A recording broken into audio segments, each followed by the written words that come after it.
समास वह समास जिसका पहला पद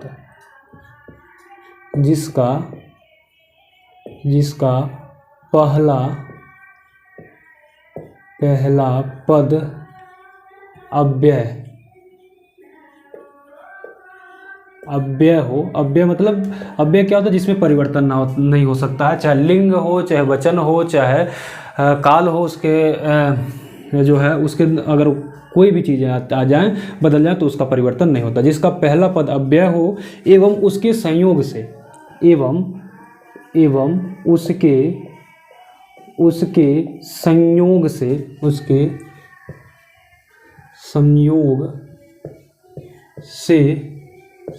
समस्त पद भी उसके संयोग से समस्त पद भी क्या हो जाएं? समस्त पद भी अव्यय बन जाएं। समस्त पद भी अव्यय बन जाएं। तो वहाँ पे जहाँ पे समस्त पद भी अव्यय बन जाएंगे वो क्या होगा? हमारा अव्ययी भाव समास। और एक सबसे बड़ी पहचान बता दें कि अव्यय भाव समास वही होता है, अधिकतर शब्दों में आप देखेंगे कि उपसर्ग उसमें जुड़ा होता है। तो ऐसे शब्द जिसमें उपसर्ग जुड़ा हुआ हो वो सभी के सभी क्या होते हैं? बहुब्रीहि समास के उदाहरण होते हैं। जैसे हमने कहा आजीवन, हमने क्या कहा? आजीवन, ठीक है, आजीवन। अब इसमें आ उपसर्ग है, जीवन पूरा शब्द है। आ जो है, आ जुड़ने से इसमें क्या हो जाता है? समस्त पद भी क्या हो जाते हैं? अव्यय बन जाते हैं। आजीवन अर्थात हम कह सकते हैं कि आजीवन का मतलब क्या है? जन्म से लेकर। आजीवन मतलब जन्म से लेकर के। आजीवन आजन्म मान लीजिए, जन्म। आजन्म मतलब जन्म से लेकर। इसके ये समास विग्रह हो गया, आजन्म हो गया, ठीक है। हमने कहा प्रतिदिन। अब प्रतिदिन में भी देखिए पहला पद क्या है? प्रति क्या है? उपसर्ग है, दिन, यानी प्रत्येक दिन या हर दिन कह सकते हैं, या दिन कह सकते हैं, ठीक है। इसको क्या कह सकते हैं? प्रतिदिन का मतलब दिन कह सकते हैं। क्यों? दिन कहिए, या प्रत्येक दिन कह सकते हैं, या हर एक दिन कह सकते हैं, ठीक है। अच्छा, अनजाने का मतलब क्या हो गया? अनजाने का मतलब बिना जाने।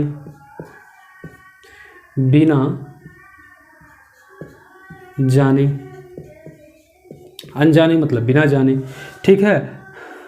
प्रत्यक्ष, हमने कहा क्या? प्रत्यक्ष मतलब क्या हो गया?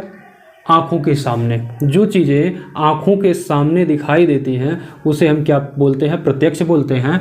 जो नहीं दिखाई देती हैं उसको अप्रत्यक्ष बोलते हैं। तो आँखों के सामने, तो आँखों के सामने जो होगा उसे हम क्या कहेंगे? प्रत्यक्ष कहेंगे, ठीक है, यानी आँखों के सामने। हमने कहा घर का मतलब क्या हो गया? हर घर या प्रत्येक घर कह सकते हैं, प्रत्येक घर। तो यहाँ पे जो घर है, देखिए जब शब्द भी बार बार दोहराए, जैसे घर, धीरे धीरे, ठीक है, पास, ठीक है, इधर उधर, तो जब ऐसे शब्द आते हैं तो वहाँ भी आपको अव्ययी भाव समास मारना है, ठीक है। घर यानी शब्द अगर जो वहाँ पे पुनरावृत्ति हो रही है तो वहाँ भी आप क्या मारेंगे?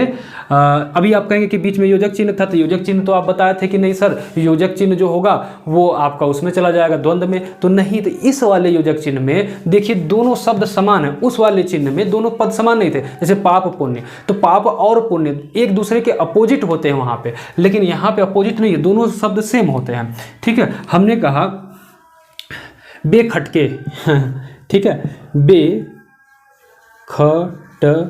बेखटके का मतलब क्या हो गया? बेखटके यानी बिना खटके, बिना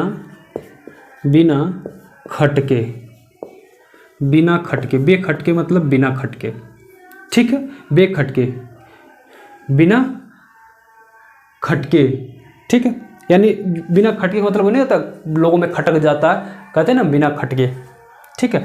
निसंदेह, हम कह दे कि निसंदेह, अच्छा, निसंदेह का मतलब क्या हो गया? निसंदेह का मतलब ये होगा कि बिना संदेह के, या संदेह रहित भी कह सकते हैं। ठीक है, संदेह रहित। अच्छा, आपको ये लग रहा होगा कि रहित लिखे तो रहित का मतलब संदेह यहाँ पे होगा, नहीं। संदेह रहित का मतलब अगर सहित बोलते तब वहाँ पे संदेह होता, लेकिन यहाँ पे बिना संदेह के, या आप कह सकते हैं बिना संदेह के, बिना संदेह के। ठीक है, तो ये सारी चीज़ें जो आपकी थी ये किसके अंतर्गत आती हैं? तो ये सारी चीज़ें अव्ययी भाव समास के अंतर्गत आती हैं। तो आई होप दोस्तों आपको ये वीडियो पसंद आया होगा। ठीक है दोस्तों, अब हम पढ़ेंगे अगली वीडियो में तत्पुरुष समास के बारे में, और उसी के साथ में आपका तत्पुरुष समास समाप्त हो जाएगा।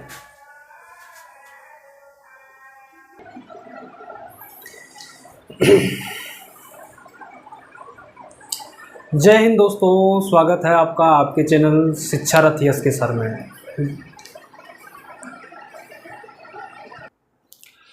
दोस्तों आज हम पढ़ने वाले हैं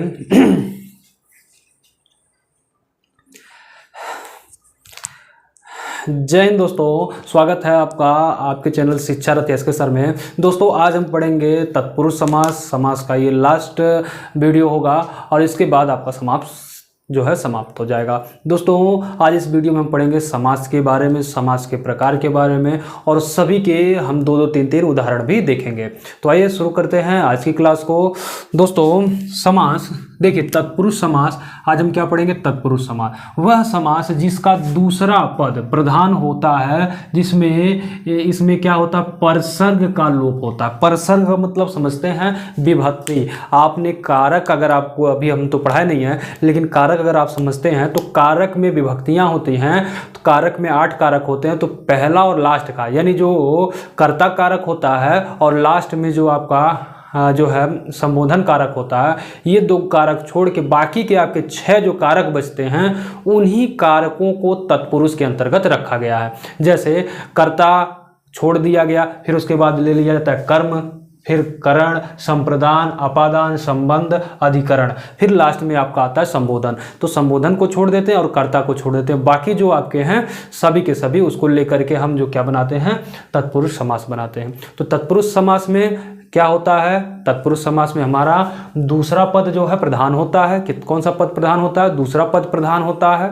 तत्पुरुष समास में दूसरा पद प्रधान होता है या उत्तर पद प्रधान होता है। ठीक है, और इसमें विभक्ति का लोप किया जाता है। जैसे मान लीजिए हमने कर दिया कर्म तत्पुरुष, तो कर्म का, जैसे कर्ता ने कर्म को, तो कर्म के लिए को लोप हो जाएगा, उसमें को का लोप रहेगा कर्म तत्पुरुष में। ठीक है, अगर हम कहें करण तत्पुरुष में, इसमें से जो है, लेकिन के द्वारा के लिए से प्रयोग किया जाता है, तो से इसमें लुप्त होगा।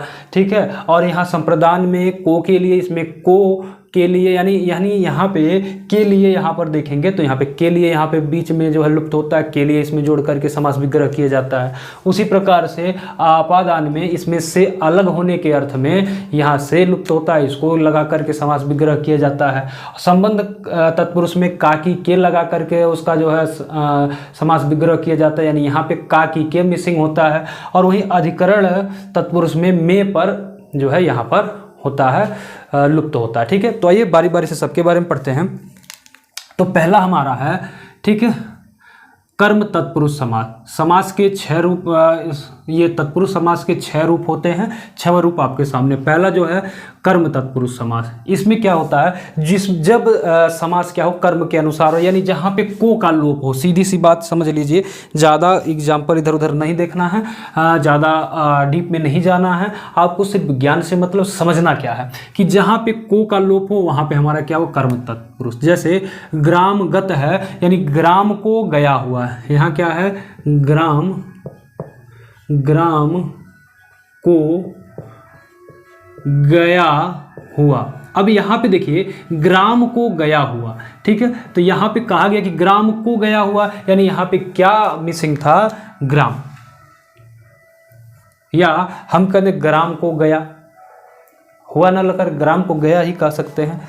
ठीक है, अच्छा यहाँ पर देखिए यश प्राप्त, यानी यश को प्राप्त, यश को प्राप्त। ठीक है, या इसको पूरा करने के लिए यश को प्राप्त करने वाला भी कह सकते हैं, यश को प्राप्त। स्वर्ग, ठीक है, स्वर्गगत यानी स्वर्ग को गया, ठीक है, हम यहाँ पे क्या कह सकते हैं कि स्वर्ग को गया हुआ, स्वर्ग को गया हुआ, स्वर्ग को गया हुआ। अच्छा, चिड़ी मार, यहाँ पे क्या हो जाएगा, चिड़िया को मारने वाला, चिड़िया को मारने वाला। अब यहाँ पे देखिए, यहाँ भी को विभक्ति आई, तो यहाँ पे परसर्ग, परसर्ग का मतलब होता है क्या, विभक्ति।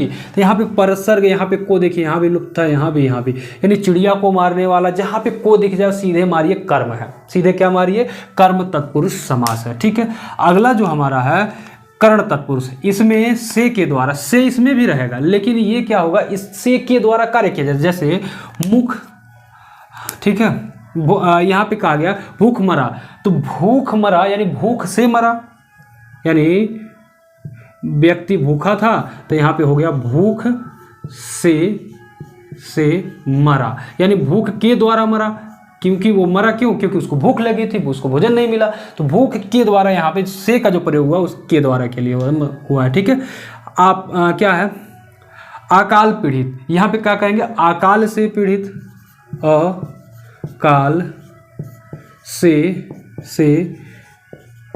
पीड़ित, अकाल से पीड़ित। अच्छा, सुरचित, अब सुरचित यानी सूर द्वारा रचित, सुरचित यानी सुर, यहाँ पे सुर का, अगर सुरचित होता तो यानी स्वयं के द्वारा रचित हो जाता, यहाँ पे क्या है, सुर के द्वारा, यानी सुर से, सुर द्वारा रचित, ठीक है, यानी सुर द्वारा रचित, तो यानी अंधे के द्वारा रचित, सुर रचित, यहाँ पे के द्वारा आ गया। ठीक है, यानी द्वारा जो है से के द्वारा, यहाँ पे से है, द्वारा है, तो ये ऐसे में यहाँ पे क्या हो, करण तत्पुरुष होगा। आगे देखिए, संप्रदान तत्पुरुष में यहाँ पे के लिए लोप होता है, के लिए के, इसका विभक्ति क्या है, के है, या परसर क्या है, के लिए है। डाक गाड़ी, यानी डाक के लिए गाड़ी, यहाँ पे कह सकते हैं कि डाक के लिए गाड़ी, डाक के लिए गाड़ी। ठीक है, यहाँ प्रयोगशाला, यहाँ पे क्या कह सकते हैं, प्रयोग के लिए शाला, अब यहाँ पे देखिए प्रयोग के लिए शाला, ठीक है, यज्ञशाला, यज्ञ के लिए शाला, यज्ञ के लिए शाला। अब यहाँ पे देखिए दोनों में, तीनों जो यहाँ पे उदाहरण लिया गया, तीनों में के लिए आया है। देखिए यहाँ भी के लिए है, इसमें भी के लिए है, इसमें भी के लिए है। ठीक है, तो जब के लिए सब में है तो यहाँ पे क्या हो जाएगा, जहाँ भी के लिए आए वो समझिए संप्रदान है। ठीक है, क्या है, संप्रदान तत्पुरुष समास वहाँ पे हो जाएगा। तो ये तीन आपको समझ में आए कि जहाँ पर को दिख जाए कर्म तत्पुरुष समास है, जहाँ के से के द्वारा दिख जाए तो वहाँ पे कर्ण तत्पुरुष है, जहाँ के लिए दिख जाए वहाँ पे संप्रदान तत्पुरुष है। तो ये तीन आप लोग बखूबी समझ गए होंगे। चलिए आगे चलते हैं, अगला जो हमारा है, ठीक है, अपादान तत्पुरुष समास। इसमें से इसमें भी होता है, लेकिन अलग होने के अर्थ में होता है। जैसे हमने कहा ऋण मुक्ति, यानी ऋण हम कह सकते हैं क्या कि ऋण से मुक्ति, यानी जो आप उधार लिए थे उसे आपको क्या मिल गई, मुक्ति मिल गई, यानी ऋण से मुक्ति। अच्छा, गुणहीन, यहाँ पे कह सकते हैं गुण से हीन, यानी उसके अंदर गुण ही नहीं है, उसका गुण गायब हो गया है। धनहीन, यानी यहाँ पे कह सकते हैं धन से हीन, यानी यहाँ पे अलग की बात है, यहाँ की इसके पास धन ही नहीं है, निर्धन है। ठीक है, तो जहाँ अलगाव की बात हो रही है, यहाँ धन क्या है, धन उसके उससे अलग है, यहाँ गुण क्या उससे अलग है, यहाँ ऋण क्या उससे अलग हो गया, यानी ऋण मुक्त हो गया, उससे अलग हो गया। ठीक है, तो ऋण से मुक्त, ठीक है, धन से यहाँ पे क्या, धन से हीन या गुण से हीन, ये सारे के सारे क्या हैं आपके अपादान तत्पुरुष समास हैं। चलिए अगला है संबंध तत्पुरुष में, जहाँ का की के दिख जाए। जैसे उद्योगपति, तो हम कह सकते हैं उद्योग का पति, ठीक है, यानी जिसके पास ज़्यादा उद्योग होते हैं, ज़्यादा कारोबार होते हैं, उसको उद्योगपति बोलते हैं। क्या बोलते हैं? उद्योगपति। अच्छा, देव मूर्ति, देव की मूर्ति, देव की मूर्ति, देव की मूर्ति। अच्छा, पराधीन, ठीक है, पराधीन में क्या हो जाए? पर के अधीन, पर के अधीन। अब यहाँ देखिए पराधीन, पर के अधीन, यहाँ का की के दिख रहा है, देखिए पहले वाले में का है, दूसरे वाले में की है, तीसरे वाले में के है, तो का की के दिख गया। तो जहाँ भी का के की देखे वो समझिए सीधे क्या है? संबंध तत्पुरुष समास है। चलिए आगे अधिकरण है, लास्ट हमारा तत्पुरुष समास का जो प्रकार है अधिकरण। यहाँ पे आप में पर आपको देखने को मिलेगा, जैसे हमने कहा गृह प्रवेश, यानी गृह में प्रवेश, यानी कह सकते हैं कि गृह में प्रवेश। अच्छा, गृह में प्रवेश मतलब में यहाँ पे आ गया, चाहे में आएगा चाहे पर आएगा, दोनों में से कोई एक यहाँ पे देखने को मिलेगा। तो यहाँ पे में आ गया, यानी गृह में, यानी घर में प्रवेश की बात की जा रही है तो गृह में प्रवेश हो गया। अच्छा, ग्रामवास, ग्राम में वास, यहाँ कह सकते हैं कि ग्राम में वास, तो ग्रामवास हो गया। अच्छा, आप बीती क्या है? आप बीती, आप पर बीती, क्या कहते हैं कि आप पर बीती, जिस पे बीतती है वही व्यक्ति जानता है, तो आप बीती, ठीक है। आप बीती में क्या हो गया कि आप पर बीती, तो यहाँ पे पर देखने को मिला, दो उदाहरण में और एक में पर। तो जहाँ में पर हो वहाँ अधिकरण तत्पुरुष समास होगा। एक तत्पुरुष समास में अपवाद में एक आता है न्यय तत्पुरुष समास। न्यय में इसमें प्रथम पद ही नकारात्मक होता है, यानी निगेटिव होता है। जैसे न अनर्थ, यानी अनर्थ मतलब न अर्थ, यानी जिसका कोई अर्थ ना हो, ठीक है, अर्थहीन जो हो। अमर, न मरने वाला, यानी अमर का मतलब होगा न मर, न मर कर सकते हैं, या फिर न मरने वाला, या मृत्यु को न प्राप्त होने वाला। यहाँ पे इसलिए पहले ही नकारात्मक आ जाता है, ठीक है। अधीर, न धीर, यानी जिसके अंदर धैर्य ना हो वो अधीर होता है। असत्य, न सत्य, यानी जिसके, या कह सकते हैं जिसके अंदर सत्यता ना हो, न सत्य। बस ये चीज़ें इसके अंतर्गत आ रही थी। तो दोस्तों आपको तत्पुरुष समास अच्छे से समझ में आ गया होगा। तो आई होप दोस्तों आप लोग बहुत अच्छे से इसको समझ गए होंगे। मिलते हैं आपसे नेक्स्ट वीडियो में, ठीक है दोस्तों। अगर आपको वीडियो पसंद आया हो तो चैनल को लाइक, सब्सक्राइब और वीडियो को शेयर जरूर करें।